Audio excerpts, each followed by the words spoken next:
साथियों नमस्कार, मेरा नाम आनंद है। बिहार के औरंगाबाद ज़िले में मौजूद हूँ। मैं आपको एक छोटी सी घटना बताता हूँ। 1977 में बिहार में बेलछी एक जगह थी जहाँ पर 8 दलितों को वहाँ पर जिंदा जलाया गया था। इंदिरा गांधी 1977 में सत्ता से बाहर हुई थी। बिहार भी उनका साथ छोड़ चुका था, या बिहार कहें या समूचा जो हिंदी पट्टी है उनका साथ छोड़ चुका था।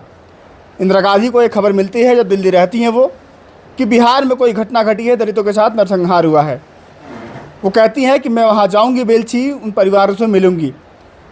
बरसात का मौसम था, जहाँ पर कार नहीं आ सकती थी, कोई गाड़ी संसाधन नहीं आ सकता था। इंदिरा गांधी की जिद के सामने सभी लोग उनकी बात माने। इंदिरा गांधी बिहार आई। इंदिरा गांधी हाथी पर बैठ करके नदी को पार किया, फिर ट्रैक्टर से चल करके वो उस जगह पर पहुंची।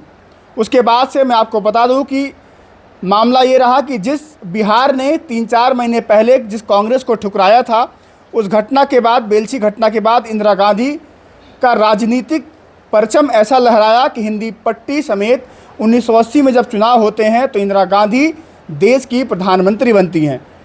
बिहार ने उस समय कांग्रेस को ऐसे अपनाया था।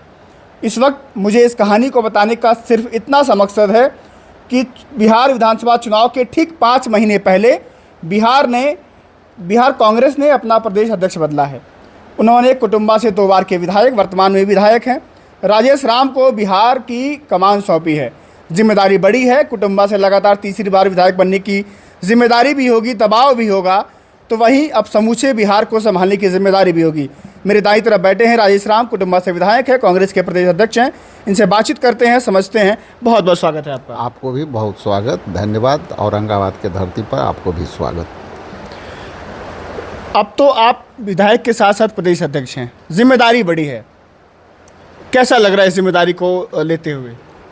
देखिए, जिम्मेवारी जो है जी, मैं हमेशा मानता हूँ कि जब मुझे मनोनयन के चयन के जब लेटर मिला तो ये सवाल कई मीडिया साथी ने हमसे पूछा था कि आपके पास मात्र 6 महीना है, आप इतने बड़ी चुनौती को और इतने बड़े चुनौती को कैसे संभालेंगे?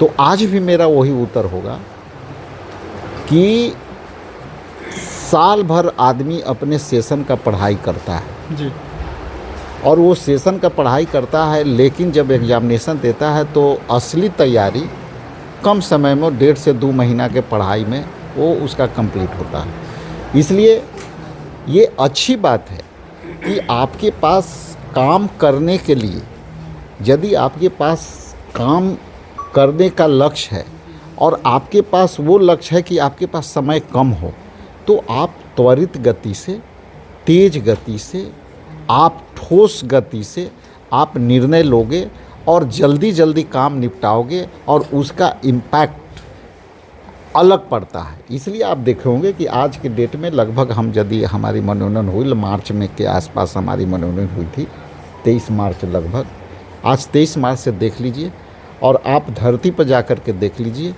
कि जिस तरह से सामाजिक न्याय की बातें के लोगों तक, राहुल गांधी के संदेश को हम लोगों ने लोगों तक, जन जन तक पहुंचाया। संगठन में जिस तरह से बदलाव हो रहे हैं, लोगों का हमारे प्रति रुझान हो रहे हैं, तो ये कम समय में ज़्यादा काम करने का परिणाम है। इसलिए कम समय होते हुए हमारी चुनौतियां बड़ी हैं और उस चुनौतियों को कम समय में निपटाने का लक्ष्य भी हमारे पास है। इसलिए दोनों काम साथ साथ चल रहे हैं। अब बिहार चुनाव में लौटता हूँ मैं।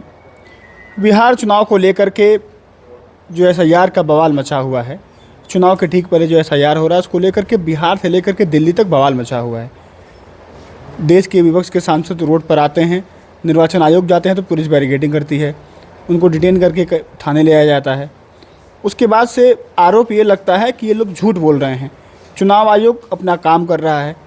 उसको कैसे देखते हैं कि जो लोगों के बीच में क्या ये भ्रम चला गया है, सच्चाई क्या है, राहुल गांधी क्यों आरोप लगा रहे हैं, SIR क्यों हो रहा है, इस पर क्या कहेंगे आप? देखिए, एक चीज़ स्पष्ट कर दीजिए जी, कि कौन लोग भ्रम फैला रहे हैं। इलेक्शन कमीशन फैला रहा है या बीजेपी फैला रहा है, ये क्लियर कर देंगे तो दोनों को जवाब हम देने में हमारे लिए सहूलियत होगी। ये अब तक जो बातें आई, अब तक इलेक्शन कमीशन के कभी कोई बातें नहीं आई। इनके प्रवक्ता बीजेपी बनी हुई है और वो जो भी बोलता है, इलेक्शन कमीशन बीजेपी के लिए काम कर रही है, लेकिन प्रवक्ता तो बीजेपी है। तो इलेक्शन कमीशन यदि ये बात बोलती तो आज बोल नहीं पा रही है। उनके बदले में कौन बोल रहे हैं? तो बीजेपी के कार्यकर्ता और नेता बोल रहे हैं। तो इससे स्पष्ट हो गई है कि इनकी जो नियति है और जो आप इलेक्शन में वोट चुराने का आपने प्रक्रिया जारी किया, बिहार ने और हमारे नेता राहुल गांधी जी ने आपको रंगे हाथ पकड़ लिया। और अब तो चोरी का मामला नहीं है, ये अब डकैती का मामला हो गया। मैं तो अब डकैती बोल रहा हूँ, इसलिए डकैती बोल रहा हूँ कि बिहार के ही अंदर कई बूथों पर एक हाउस में 269 वोट आना और यहाँ के डिप्टी सीएम के 2 जगह नाम आना और ये उजागर होने के बाद इलेक्शन कमीशन का चुप हो जाना, तो ये डकैती से भी बड़ा बात है। इसलिए इलेक्शन कमीशन की उस बात से आप संज्ञान में लीजिए कि इन्होंने आज तक कारण नहीं बताया कि जो प्रक्रिया लगभग 1.5 साल 18 महीना जो प्रक्रिया गहन पुनरीक्षण वोटर का काम होता था, वो आप 24 दिन में कैसे कंप्लीट कर रहे हो भाई? और उस समय आप कंप्लीट कर रहे हो 24 दिन में कि आप इलेक्शन कमीशन ने 6 जनवरी 2025 को अपनी वेबसाइट पर कहा कि बिहार में हम चुनाव के लिए तैयार हैं, हमारी सारी वोटर लिस्टें हमारी तैयार हैं और हम सारे वोटर लिस्ट पब्लिश कर दिए हैं और हम सारे वेबसाइट पर डाउनलोड कर दिए हैं और प्रिंट भी हमारी हो गई है। प्रिंट की कॉपी कई जगह पॉलिटिकल पार्टियां को मिला भी, चूँकि नियम है। लेकिन उसके बाद कौन सी बात आ गई भाई कि आप जो प्रक्रिया 1.5 साल चलती थी, 18 महीना चलती थी, वो प्रक्रिया आप 24 दिन में कैसे ख़त्म कर सकते हो?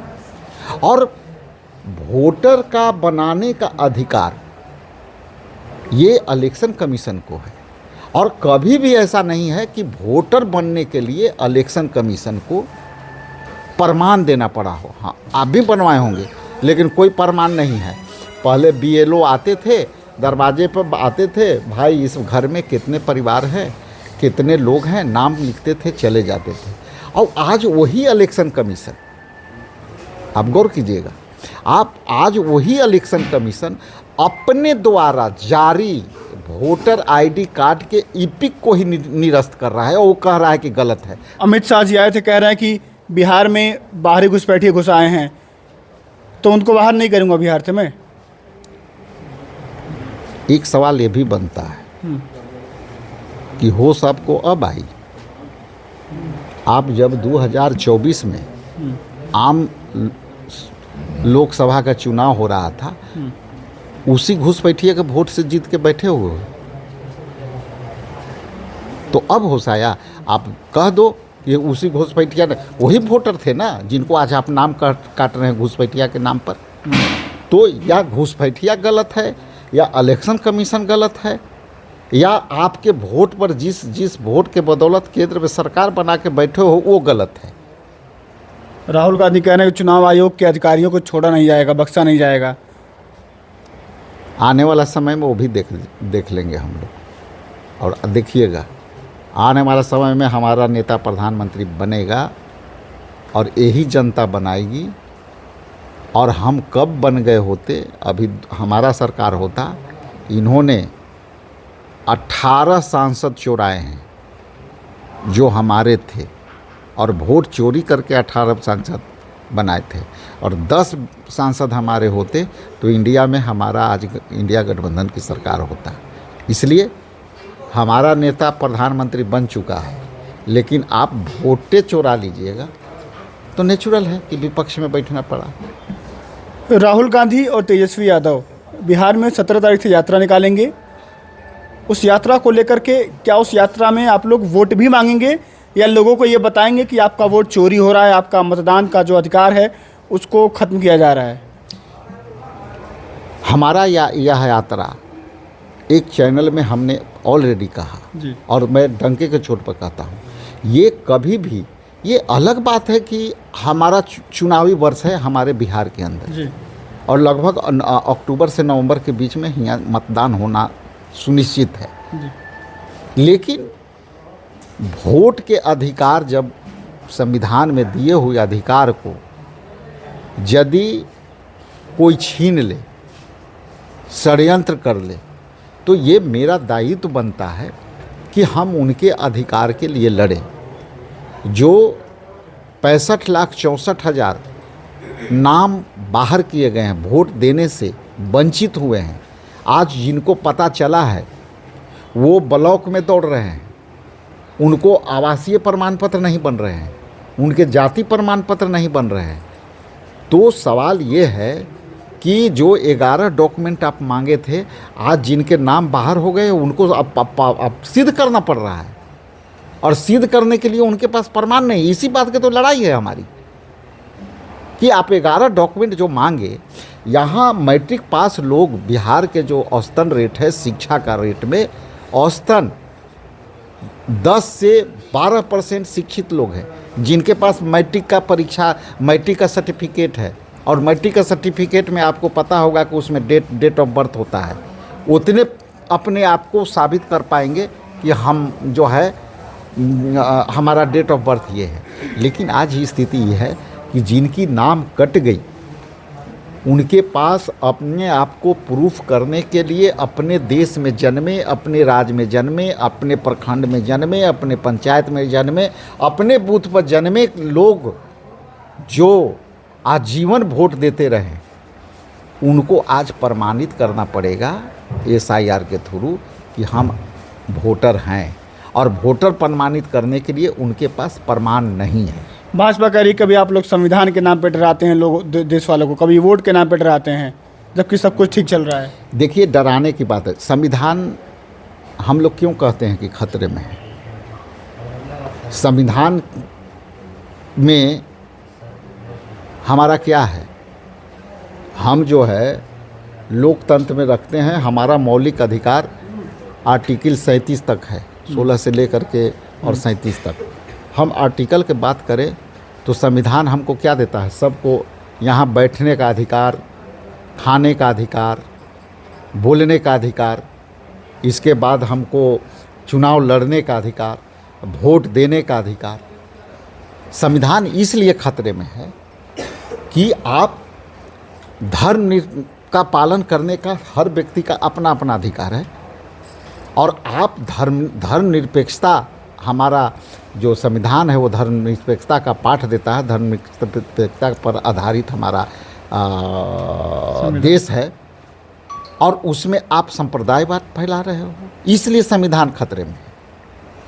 और आप जो हमारा धर्म है, धर्म को इस्तेमाल करके आप सत्ता में आना चाहते हैं, इसलिए संविधान खतरे में है। आप जो है अभिव्यक्ति की आज़ादी, यदि विपक्ष बोलेगा तो आप तरह तरह की एजेंसियां लगा करके आप उसको अंदर करते हो, ये संविधान खतरे में है। सारे एजेंसियां किसी के दबाव में, सरकार के दबाव में काम कर रही है, इसलिए संविधान खतरे में है। आप संसद के अंदर विपक्ष के नेता राहुल गांधी जी के आप स्पीच को स्पंज कर करके आप जो है प्रोसीडिंग से बाहर करते हो, इसलिए संविधान खतरे में है। इसलिए संविधान खतरे में है कि आप संसद के अंदर आपातकाल में जो नियम और ऑर्डिनेंस पास होता है, जो राष्ट्रपति के यहाँ जाता है ऑर्डिनेंस, वो ऑर्डिनेंस संसद में बहस हुए बगैर राष्ट्रपति से आप संसद में आपात की स्थिति नहीं होते हुए भी आप जो है राष्ट्रपति से 12 बजे रात को ऑर्डिनेंस पर किसान बिल को पारित कराते हो। इसलिए संविधान खतरे में है। इसलिए हम संविधान खतरे में है कि हम लोग को बोलने की आज़ादी, वोट देने की आज़ादी ख़त्म कर दिए हो, इसलिए संविधान खतरे में है। राहुल गांधी, तेजस्वी यादव एक साथ, उधर अगर देखा जाए तो नरेंद्र मोदी, योगी आदित्यनाथ भी आ सकते हैं यूपी से, नीतीश कुमार अपने आप में यहाँ पे दिग्गज नेता, एनडीए की सरकार में इतनी बड़ी भूमिका निभा रहे हैं, अमित शाह, तमाम लोग आएंगे। लगता है कि उतना बड़ा खेमा उधर से आएगा, ये दो नौजवान संभाल लेंगे उनको? एक नाम और लेना चाहिए था, बोलिए। प्रधानमंत्री का। हाँ, मोदी जी बोला मैंने। हमारे नेता का तुलना इन किसी भी नेता से नहीं हो सकती। हमारे नेता 10 लाख के सूट पहनने वाले नहीं हैं। हमारे नेता विदेशों में करोड़ों की गाड़ियां से चलने वाले लोग नहीं हैं। हमारे नेता वीआईपी जो है लग्जरी लाइफ जीने वाले नेता नहीं हैं। इसलिए तुलना उनकी नहीं की जा सकती। ये हमारे नेता चप्पल पहन के चलने वाले लोग हैं। हमारे नेता एक टी शर्ट पर चलने वाले नेता हैं, एक पैंट पर चलने वाला। लेकिन मोदी से और शाह जी से तुलना, उनका कुर्ता पजामा जो भी देख ले उससे तुलना नहीं कर सकता है। इसलिए आपकी सवाल हो सकती है, लेकिन यह सवाल को मैं तुलनात्मक ढंग से कहूँ तो इनकी तुलना जो है नेल्सन मंडेला से किया जा सकता है, हमारे नेता का, लेकिन मोदी और शाह से नहीं किया जा सकता। आखिरी सवाल बहुत कम शब्दों में, महागठबंधन में सीटों को लेकर सब कुछ ठीक चल रहा है? बिल्कुल, एकदम बिल्कुल। बैठता तो मैं ही हूँ और एकदम आने वाला समय में देखिएगा कि हम इंडिया गठबंधन को किस तरह से एकदम फर्स्ट क्लास निकालेंगे। लेकिन आने वाला समय में आप देखिएगा कि हमारे नेता और हम लोग हमेशा कहते थे कि बिहार के अंदर और केंद्र के अंदर दोनों सरकार आरएसएस चला रही है। आज एक मंत्री ने कुछ दिन पहले एक वक्तव्य दिया कि हमारे दामाद तो आरएसएस के कोटे से हुए हैं। इसलिए हमारे नेता जो भविष्यवाणी करते हैं, उन्होंने क्या कहा था कि संभल जाओ, देश बहुत विकट परिस्थिति में आने वाली है। आप जो है कोरोना आया, पूरा देश क्या झेला आपको पता है।